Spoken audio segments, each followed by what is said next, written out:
and good morning. I'm Vicki Liviakis, and welcome to Body Beautiful. It's the show where we talk with local doctors about the latest in cosmetic procedures, and we take your calls live on the air. And with us today, we have a cosmetic dentist, plastic surgeon. Hello, Dr. Joseph Mealy, followed by Dr. Daria Gafapur. She's the cosmetic dentist.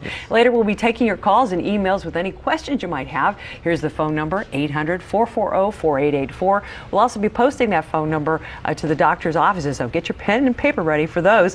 And before we get started, our disclaimer: any advice we give you today, obviously you're going to want to consult your own physician. Okay, let's jump right into it. Welcome, doctor. Thank you for having me.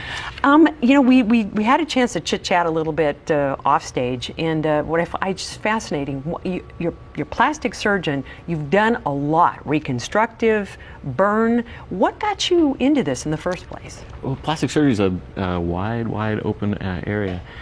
The thing that got me interested originally was hand surgery, which has not as much to do with what I'm doing now as what got me interested.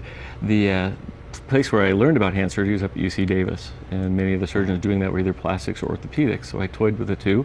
Plastic surgery had a lot more to offer, certainly more variety in terms of the ages of patients, the types of procedures we do, the areas that we work. And then when I saw the cosmetic side, it totally made sense. Yeah, well, it's fascinating. It's so intricate, the hand, and then also you said facial. I'm assuming from accidents, car accidents, trying to reconstruct. Yes, well, plastic comes from the word plasticos, which means to change. And sometimes things are changed dramatically. We need to change them back. Sometimes things are normal, and we're trying to make them better. All right. Well, I'm personally interested in this, having been in a car accident and a sports car accident, and thank goodness for the reconstructive surgeons to put things back together again. You also made the statement, though, about you can fix it, you can put it back together, but you have to rely on the body. It's teamwork. It's teamwork. We can rearrange the parts, put them back where they belong, but the body has to heal.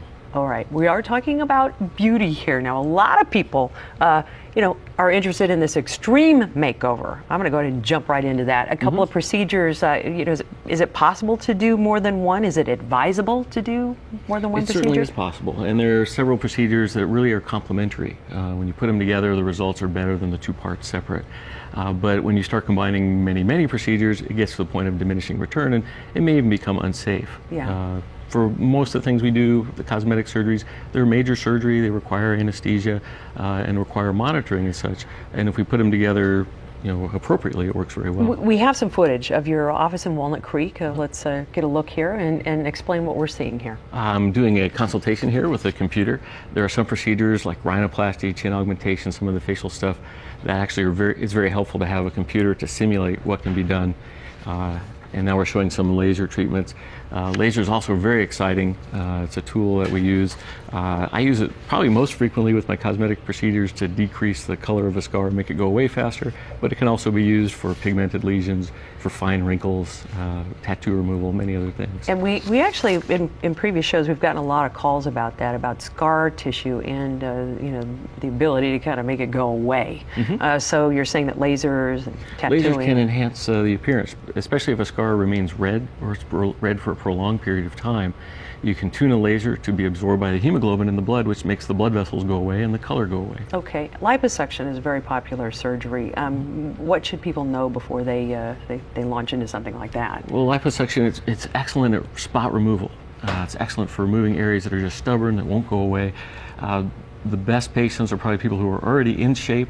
They've got areas that are just persistent, and we can go in, instead of trying to lose weight where it goes away wherever the body's programmed for it to lose, you can pick the place where you want it to go and get rid of those disproportional areas. Okay. And for more information, for folks who want to call your office directly for Dr. Mealy, you can dial 925-943-6353 or go to drmealy.com. We'll be taking your phone calls. The phone lines are already lighting up. And with any questions you might have about cosmetic surgery with Dr. Mealy when we come back on Body Beautiful.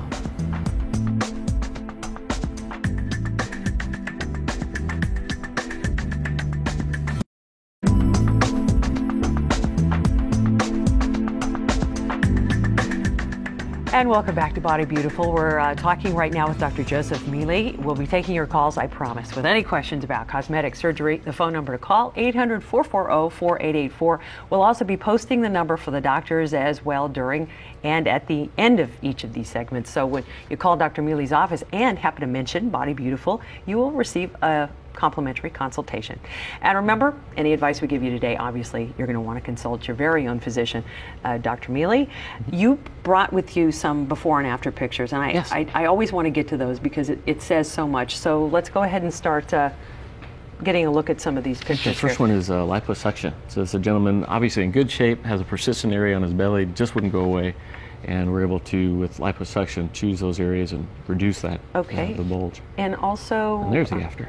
There's an after too. I'm also seeing something about gynecomastia? Gynecomastia, if you look at his chest, it's also been reduced in size. Gynecomastia is a male enlargement of the breast. Sometimes it can be reduced with liposuction, sometimes it requires surgery to directly excise glandular tissue if it's real thick. And this is like a hormonal thing, or Yeah, it usually shows up around puberty. Sometimes it's temporary, sometimes it's persistent. Medications can also cause it. All right, and we're now looking at a little bit lower. Here? This is a tummy tuck. This is someone also in pretty good shape, though it's hard to see from the shape of her belly after having children. Childbirth and so not a lot of fat there. It's really just loose skin and muscle, and we're able to tighten that back up and smooth it. And she must be quite happy about that. And that's just with liposuction no, and a tummy tuck as well. Okay. That's a tummy tuck. Oh, very okay. So. And this lady here. And totally different area. I like to roam all over the body. Okay. This is a lady who came in considering rhinoplasty for a bump on their nose. And also chin augmentation. Their chin is slightly back behind the front of the lips. Wow. And this is with those changes. And a little bit goes a long way in those arenas. They look like very subtle changes, but overall, put together, it's very pleasant. Very nice. So this is something that you do. You've done the tummy tuck, the rhinoplasty, the chin augmentation. That's what got me into plastic surgery. It's that variety. Okay.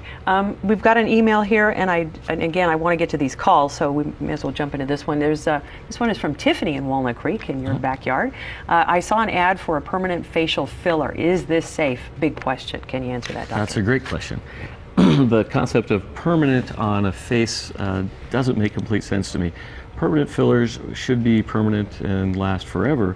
And some of them do. They do persist forever, but the face is always changing. If we look at pictures of ourselves 5 years ago compared to now, we look different. And even if you correct things perfectly, in 5 years it's going to change. It will probably need to be replaced. So we may need to add more to it even though it's permanent. Some of the fillers that they're using permanent are silicone based. Those are not currently FDA approved, and I can't really recommend them at this point in time. Most of the fillers that we're using these days are hyaluronic acid based, which sounds bad, but it's a normal component of skin, and it tends to persist for 9 to 12 months in many cases. Okay, which is about all really you want. Which is about when the face is changing anyway. I gotcha. Well, we've got a call here from Elaine in San Francisco. Looks like you have a question that's related to facelifts. Good morning. Yes, good morning. Hi, do you have a question? Yes, I wanted to know how long does generally a non-surgical facelift last, such as like maybe the lifestyle lift? That's a good question. And that's a real area of debate. Some of the non-surgical facelifts still require minor surgery. Some will use sutures to help suspend the skin. And in those cases, suture suspension, it probably doesn't last too long, maybe a year or so. Some of the newer sutures are barbed. We may get longer lasting results from that, but I'm a little concerned of what happens to barbed sutures when they're left in the body for a long time. So it's not something I currently do, so I'm probably not the best person to ask in terms of how long it's going to last. And the lifestyle lift is a surgical procedure, is it not? A surgical procedure. It may come across as a non-surgical, but yeah, there is cutting. It is. I think it started as these non-surgical sort of suture suspension lifts. Plastic surgeons kind of gave up on that a long time ago just because it doesn't last very long. And so they've combined it with more of a mini facelift to give it a little more oomph. And in the correct patient, it's going to work very well. Right. Okay. All right. I hope that answered your question. Of course, Elaine, if you have more questions, you can call the doctor yourself. Also, let's take another call. Hopefully we have time for that. Sylvia from San Francisco, good morning. Good morning. Your question for the doctor? Yes, I want to do my breast implant, and I want to know, I'm very scared. You're considering getting breast implants placed? Yes. You're scared. Okay. That's pretty normal. I always worry when my patients don't have any concerns. That makes me very nervous. I think you need to feel comfortable. So it's important to talk with your plastic surgeon. Ask them what to expect. Ask them what kind of recovery there is, what's involved with the surgery, what are the risks and benefits. There are several types of implants available right now. You want to pick the one that makes the most sense to you. All right. Wise question. Always good Excellent to do your question. research, Sylvia. And for more information about Dr. Mealy, you can call him directly, 925-943-6353, or go to drmealy.com. Thank you so much for joining us. Thank you for having me. I Pleasure. barely scratched the It goes so surface. fast. It does, doesn't it? When we come back on Body Beautiful, we'll have Dr. Daria Gaffapour, who will tell us everything we need to know about cosmetic surgery. For more information about our show, go to cron4.com and click Body Beautiful. Once there, you can see videos of past shows and get contact information for the doctors we featured, as well as listings for future shows.